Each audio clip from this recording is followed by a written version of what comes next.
Welcome to VSPM channel. VSPM channel subscribe பண்ணாதவங்க subscribe பண்ணிக்கோங்க. பக்கத்தில் இருக்க பெல் பட்டனை கிளிக் பண்ணி பாருங்கள். இப்போ வந்து நம்ம மாங்காய் சாதம் செய்ய போகிறோங்க.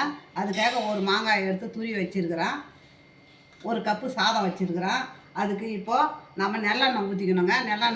நெல்லெண்ணெயில் தான் செய்யணுமே மாங்காய் சாதம். அதனால் நெல்லெண்ணெய் ஊற்றிக்கிறேன். அதிகமாக தேவையில்லை. நம்ம வெங்காயம் தக்காளி வதக்க போகிறது கிடையாது.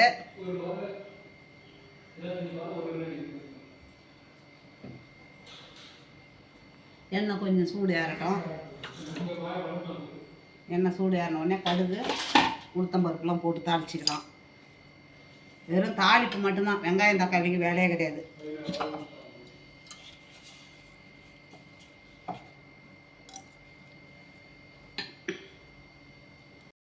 எண்ணெய் காஞ்சிருதுங்க. இப்போ கடுகு போட்டுக்கலாம். கடுகு பொரிஞ்ச பிறகு தாங்க ஜீரகத்தை போடணும். கடுகு பொரியாத ஜீரகம் போடக்கூடாது.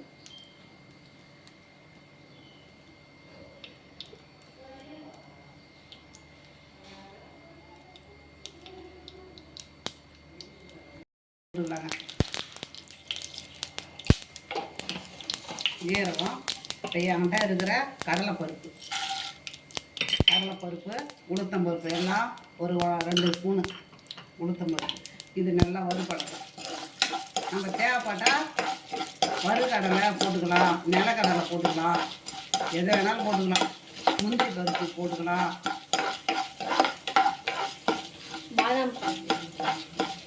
முந்திரி பருப்புலாம் முந்திரி பருப்பு போட்டுக்கலாம், வேர்க்கடலை இருந்தால் வேர்க்கடலை போட்டுக்கலாம். என்கிட்ட இருக்கிறது இப்போ கடலைப்பருப்பு மட்டும்தான். அதனால் கடலைப்பருப்பு உளுத்தம்பருப்பும் போட்டுருக்குறேன்.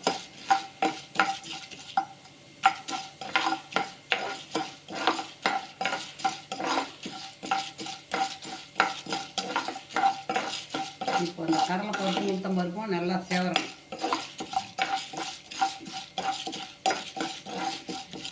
இப்போ இஞ்சி அதிலே போட்டுக்கலாங்க. ஏன்னா இஞ்சி வதங்கணும். ஏன்னா பெரியவங்கலேருந்து சின்னவங்க வரலாம் பச்சையாக இருந்தாக்கா அவங்களுக்கு சாப்பிட பிடிக்காது.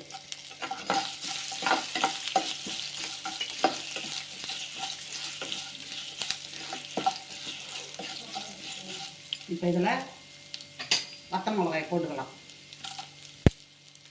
இப்போ கறிவேப்பிலையும் போட்டுக்கலாம்.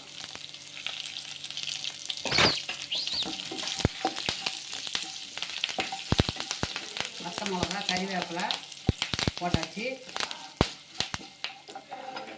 இப்போ பெருங்காயத்தையும் போட்டுக்கலாங்க.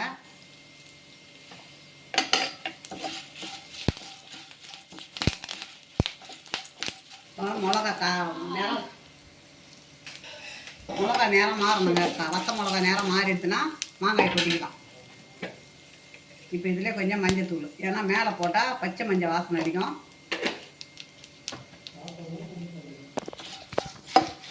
இப்போ நேரம் மாறிடுச்சு பாருங்கள். இப்போ நம்ம இந்த மாதிரி பெருசு பெருசாக நம்ம துருவி வச்சுக்கணும். ரொம்ப பொடியாலாம் துருவக்கூடாது மாங்காயை.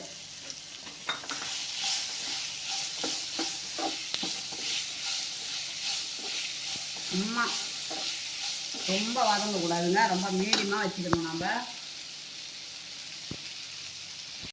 மாங்காயை போட்டு அடியில் வச்சு வதக்கக்கூடாதுங்க. அதை முதல்ல கவனம் வச்சுக்கோங்க. மாங்காயும் நல்லா வேகக்கூடாது. சும்மா 2 பெரட்டிக்கணும், இல்லைன்னா தண்ணி விட்டுக்கும். உப்பு கம்மியாக தான் போடணும். அதுக்கு அந்த மாதிரி பார்த்து போடணும். உப்பு அதிகமாக போட்டால் புளிப்புக்கு சரி வராது.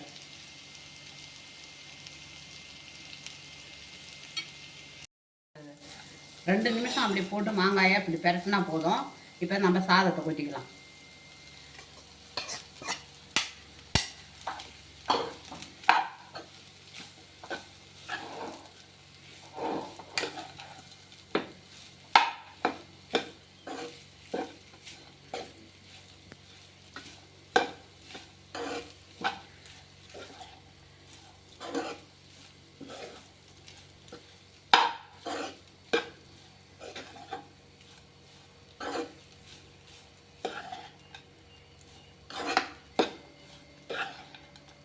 இப்போ கொத்தமல்லி போட்டுக்கலாங்க.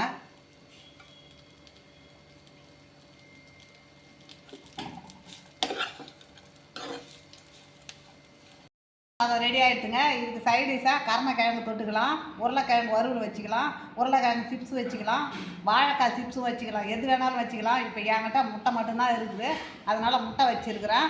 இது பிடிச்சிருந்ததுன்னா நீங்கள் லைக் பண்ணுங்கள், கமெண்ட் பண்ணுங்கள், சப்ஸ்கிரைப் பண்ணுங்கள்.